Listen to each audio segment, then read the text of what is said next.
Welcome back to another deep dive. Today we are revving the engines, literally. We're talking about the return of Chainsaw Man. Mm-hmm.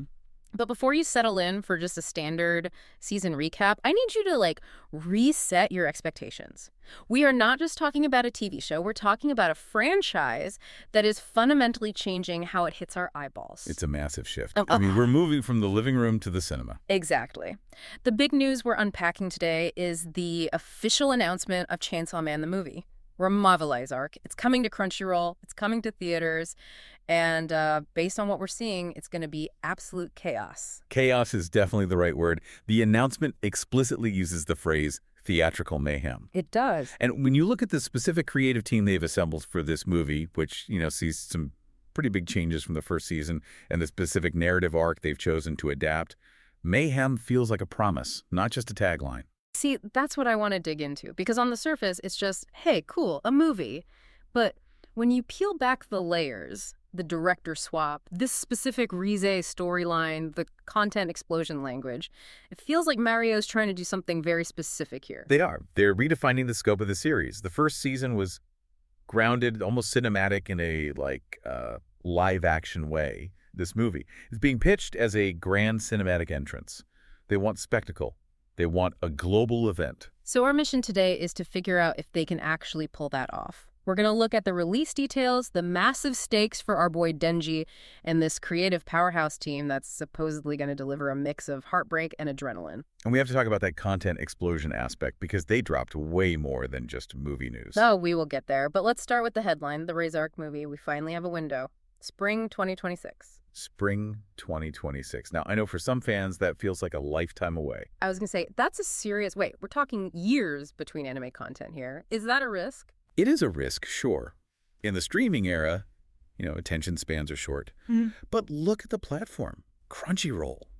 And look at the distribution plan. They're promising an array of language options right out of the gate. They aren't treating this like some niche Japanese release that might, trickle over to the West 6 months later. Right. The announcement mentions a full slate of subtitles and dubbing options are in the works. Exactly. They are aiming for a simultaneous global cultural moment. You don't take this long to produce something unless you want the animation fidelity to be, absolutely ceiling-shattering. That's a good point. If they rush it out for 2025, we'd likely get a drop in quality. Spring 2026 tells me they're cooking something that needs time in the oven. And they're calling it a high-octane spectacle. I feel like that's distinct from the TV anime. The anime had high-octane moments, sure, but it also had a lot of that quiet, atmospheric dread. Spectacle implies, I don't know, bigger, louder. It implies a blockbuster experience. Mm. And that fits the medium. When you ask someone to buy a movie ticket, you can't just give them 3 episodes of a TV show stitched together. Right. You need a set piece. You need audio that shakes the seats. Blood, guts, and heartbreaking drama. That's the trio the announcement promises. And honestly, if you know Chainsaw Man, that's basically the ingredients list on the back of the box. It is, but the balance of those ingredients is what makes this specific arc, the Reze Arc, so dangerous. Before we get too deep into Reze herself, we should probably set the stage for anyone who might have fallen off the wagon or just needs a refresher. Because Denji, man, his life is rough. Rough is an understatement. We're talking about a protagonist whose starting line was basically 6 feet under. Literally. He started as a devil hunter for the Yakuza, not because he wanted to be a hero, but because he had to pay off his family's debt. He was selling his own body parts, eating out of trash cans. And that context is so crucial for the movie. Denji isn't Captain America. He isn't fighting for justice. He's fighting for, a baseline existence. The announcement recap describes his life as a gritty existence, defined by betrayal. He was killed by the very people he was enslaved to. Which led to the pact with Pochita, the best boy, the chainsaw dog. The adorable companion, as they call him. But that pact merging with a devil to survive, it didn't solve Denji's problems. It just changed the scale of them.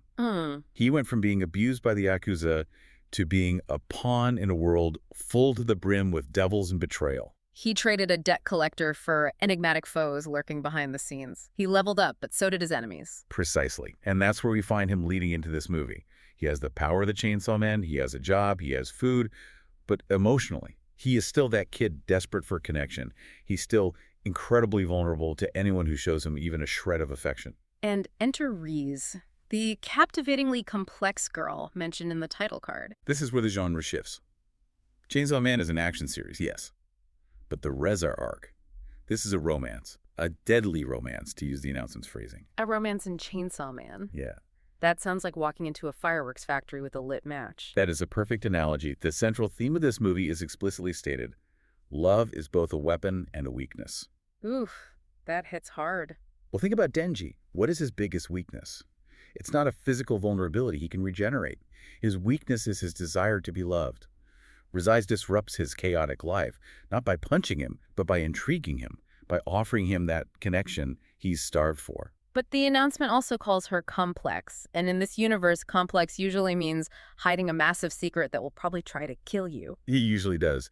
The tension in this movie isn't just will Denji win the fight, it's will Denji survive the relationship.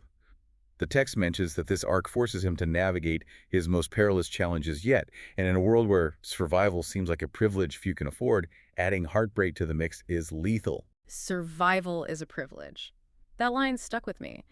It really paints the picture of the world they live in. It's not a world where you get a happy ending just because you're the main character. You have to claw for every single day. And that's why the Reze Arc is such a fan favorite and why it warrants a movie. It's a condensed, high-stakes, emotional roller coaster. It has a beginning, a middle, and a devastating end. It fits the runtime of a film perfectly.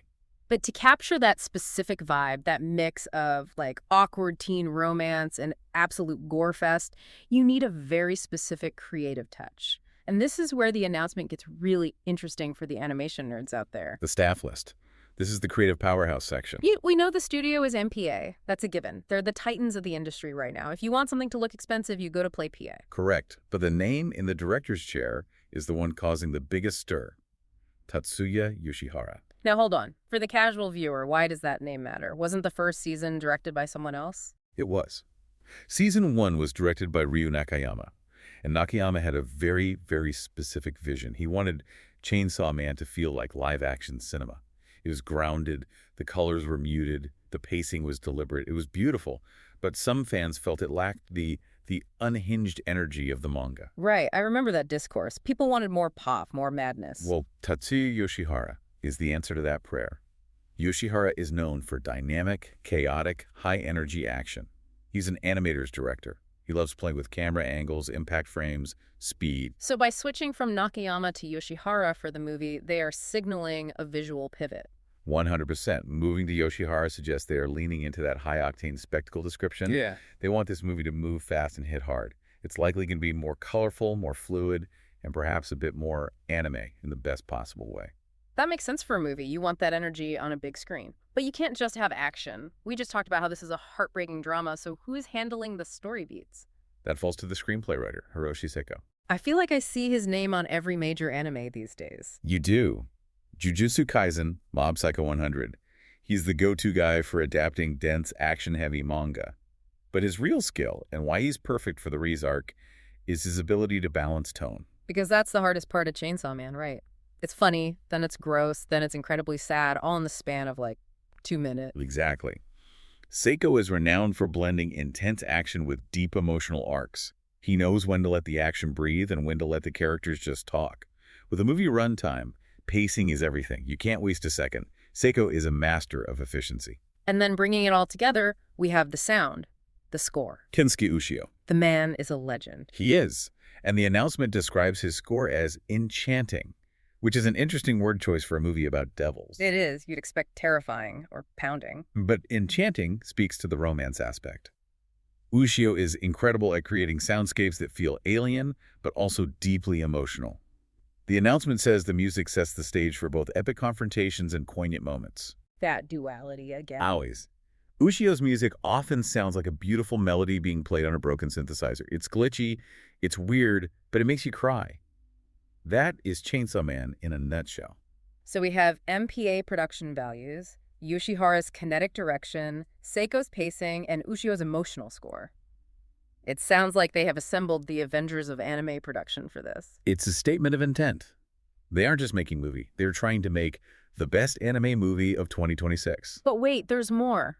Because if that wasn't enough, the announcement had a one more thing moment at Jump Festa 2025. The content explosion. Yes. They didn't just drop the movie news. They also announced the Chainsaw Man Assassin's Arc anime. This is huge. It confirms that the movie isn't a one-off, it's part of a pipeline. So explain the strategy here. We get a movie for the Reze Arc and then a TV series, presumably, for the Assassin's Arc. That seems to be the play, and it's a brilliant strategy. The Reze Arc is tight, personal, and cinematic, perfect for a film, the Assassin's Arc. That is a sprawling, chaotic battle royale with dozens of new characters. It needs the breathing room of an episodic series. So they're matching the format to the story. Exactly. And for the fans, this content explosion means the drought is over. We aren't just waiting for one thing, we're looking at a roadmap. The announcement says these adaptations will expand the universe fans have come to adore. It keeps the momentum going. You go to the theater, get your mind blown by the movie, and you walk out knowing that the next arc is already in production. It keeps the audience on the edge of their seat, as the text puts it. It turns Chainsaw Man from a show you watch occasionally into a permanent fixture in the culture. It really feels like we are entering the golden age for this franchise. I think we are. So let's bring this all back down to earth. What are the key takeaways for everyone listening? Okay, top level, Chainsaw Man the movie, Reze Arc, Spring 2026, Crunchyroll. The story is a deadly romance. It's Denji versus Reze, love versus weapons. It's going to be emotional, and it's going to be violent. Heck. The creative team has shifted. Tatsuya Yoshihara is directing, bringing a more high-octane visual style compared to Season 1, supported by Hiroshi Seiko's writing and Kensuke Ushio's score. A dream team. And finally, this is just the start. The Assassin's Arc is coming down the pipe, so the content explosion is real. So my advice to you, the listener, do what the announcement says. Keep your eyes peeled. Because we don't have the exact day yet, and we haven't seen the full trailer, but when that drops... It's going to break the internet. The source warns it's a wild ride you won't want to miss, and I absolutely believe them. Spring 2026 gives you plenty of time to catch up on Season 1, maybe read the manga if you're impatient. Just prepare yourself emotionally. That too. You know, before we sign off, I've been thinking about that line you mentioned earlier. Survival is a privilege. It sticks with you, doesn't it? It does. And looking at Denji, this guy who just wants the simplest things in life. Toast with jam, a girlfriend, a nap. The basics. But the world he lives in refuses to give him those things without a price tag attached. It raises a really difficult question about the nature of his story. We all want Denji to be happy. But in a universe defined by mayhem and betrayal, is happiness even achievable? Or is Denji's destiny just to survive the chaos over and over again? Is he living, or is he just not dying? Exactly. And I think the Reze Arc is going to force him and us to confront that answer. Well, on that cheery note, thank you for joining us on this deep dive. We are hyped, we are terrified, and we will be there day one in spring 2026. Absolutely. Until then, keep your chainsaws revved. We'll see you next time.